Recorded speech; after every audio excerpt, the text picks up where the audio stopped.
Pagkakatanan sa pagtuto o pagkakakaniya ang magabat sa siya sa itipuhan.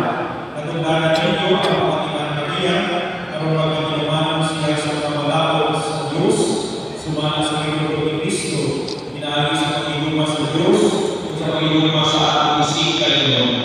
Nasatan na ninyo pag-ayo. Mga ninyo mutingan, handa makabuo sa pagkawang ni mga tinikanan.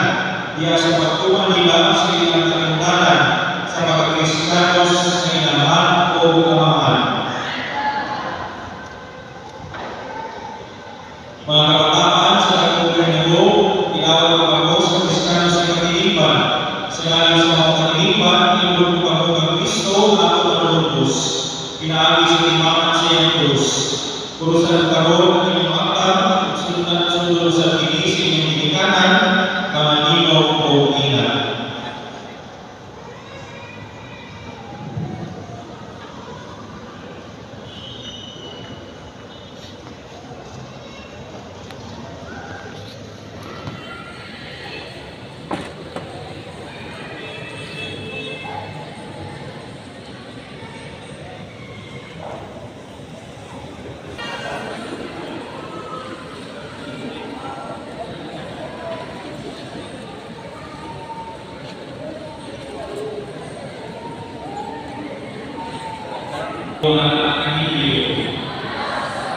Ang santos sa Ebanghelyo sumalat ni San Mateo.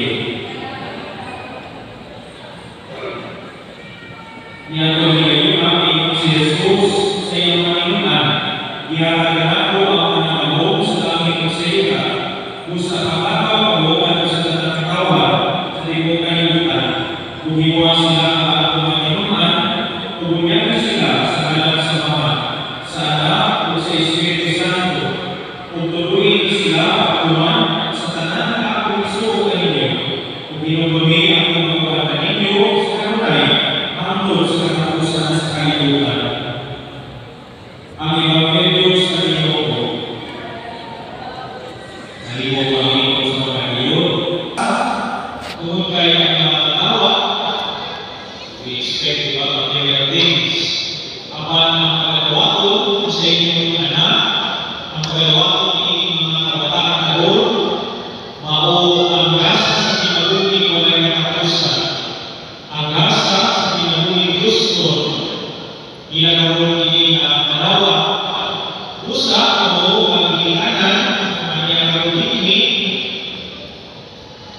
naghangyo ako kaninyo, na pagkakaroon niya sa pagkakaamok ng Panginoon, inulunga ang pagkakaamok. Pinaagi sa misteryo sa iyong pangalayo ng pagbabanan. Lamdamin kini mga bata sa iyong kahayan, ug hatagan sila sa pagkinabuhi sa dunya, ug dawatan sila ngadto sa iyong santos sa simbahan. Mag-ampo kita. Pinaagi sa dunya, himuha silang buutan ng mga santo o mga saksi sa iyong Ebanghelyo. Mag-ampo kita. Padamata sila sa matalipay sa hinarihan sa Diyos, pinaagi sa usa ka santos nga kinabuhi. Mag-ampo kita. Itungkol ang kinabuhi sa ilang mga ginikanan, mga ninong ugninan, mahimong ang tatapaligyan sa pagtuo nga magdasig niining mga bata. Mag-ampo kita. Sa lupa ang ilang kabanayan, aron ako yung kanunay diya sa inyong lupa. Mag-ampo kita. Magkuha ang grasya sa akong bunyan diya sa karusangan namin. Mag-ampo kita. Ang litanya sa mga santos, Santa Maria, Ina sa Diyos, San Juan na Macabunya, San Miguel Arcangel, San Jose, San Lorenzo Luis, San Pedro Calonso, San Pedro o San Pablo, kamuntan ng mga santos sa Diyos,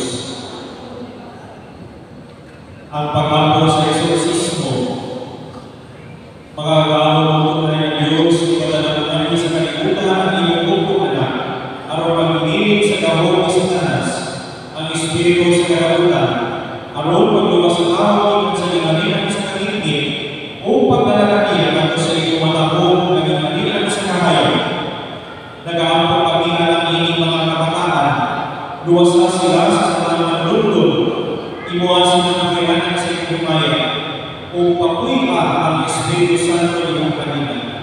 Kini ang ipahayo, inaabang ni Kristo ang Ginoo.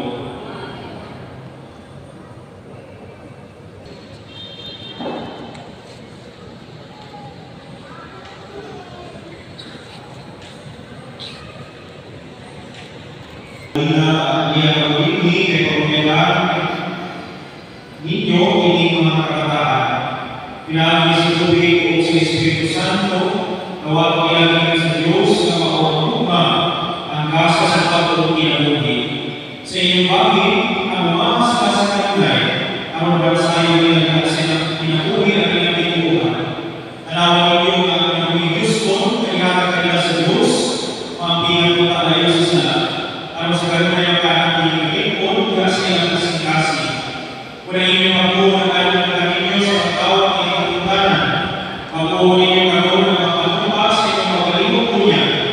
Isalikuan ninyo ang sala, ipanayagan ninyo pagpupo ng Kristo, o ganyan pagpupo sa simbahan, kaya sa mga pagpupo, kunyagan ang inipapat na doon. Kung sa may sulong mga ninyo, isalikuan ninyo sa Satanas, huwag ka na niyang mabuha, huwag ka na niyang mga mahilo.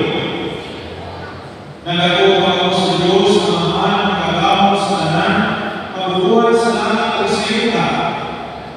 Nagagawa ako ng Hesus Kristo, iyang buong anak at ang Ginoo, kaya namin Maria Magdalene, binansa sa krus ng tayo Ginoo, na mamawigan sa mga manday, kung karoon na nalingkod sa totoo sa Ama. Nagagawa ako sa Espiritu Santo, sa Santos o Katolikong simbahan, sa pag-iusap sa mga Santos, sa pagpasayo sa mga sala, sa pagkabanaw sa lawas o sa kinabuhing ngayon.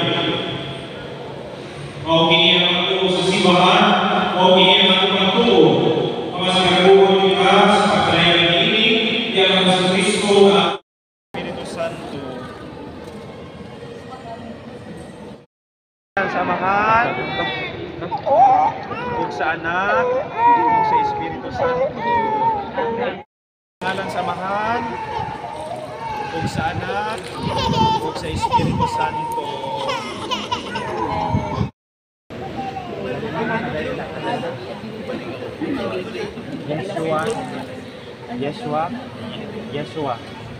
Yeshua, ako nagabunyag kanimo sa ngalan samahan ug sa anak ug sa Espiritu Santo. Okay ra na may lamusan og tubig. Ana hayang na. Hinay lang kay pasig bali ang liog. Sa tay pangalan sir? Liza Nor, ako nagabunyag kanimo sa ngalan samahan ug sa anak ug sa Espiritu Santo. Amen. Sa ngalan samahan ug sa anak ug sa Espiritu Santo. Sa karoon ng kalimutan ninyo, sa Christmas sa kaluwasan, ay kung si Kristo biniyugan ng bagay, propeta o bagay, mga sa pagpuyong ng kambo sa kanunay, yung mga bagay sa imawas ng bagay sa kinabuhi tayo. Amen. Madaliw ako kanino sa nana sa kaluwasan, sa ngalan ni Kristo na ako ng mag-iipon ka siya ninyo, pinaagay sa ibaho, siya mo'y bagay hangtod sa kakantuhan.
Pagpapalik sa iyo, puso at sa kaniya, huwag sa mga santo sa ikariyan sa langit.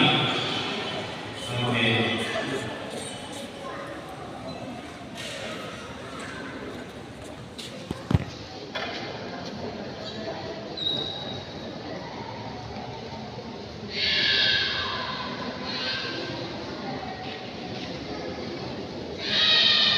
Ang pag-ampon sa dalugan o sa bawat sa bata. Si Jesus na atong Ginoo, nag-imong ng panulog ang mga buhol o mga sulti ang sakot sa malaking lukso sa Diyos. Iyang tagunan niya ang iyang ginaw para tanan para katigod-dinhi sa ngalan ni Kristo na atong Ginoo. O panalangin ninyo ang Diyos ng pagkakam sa tanan, ang Ama, Anak, at ang Espiritu Santo.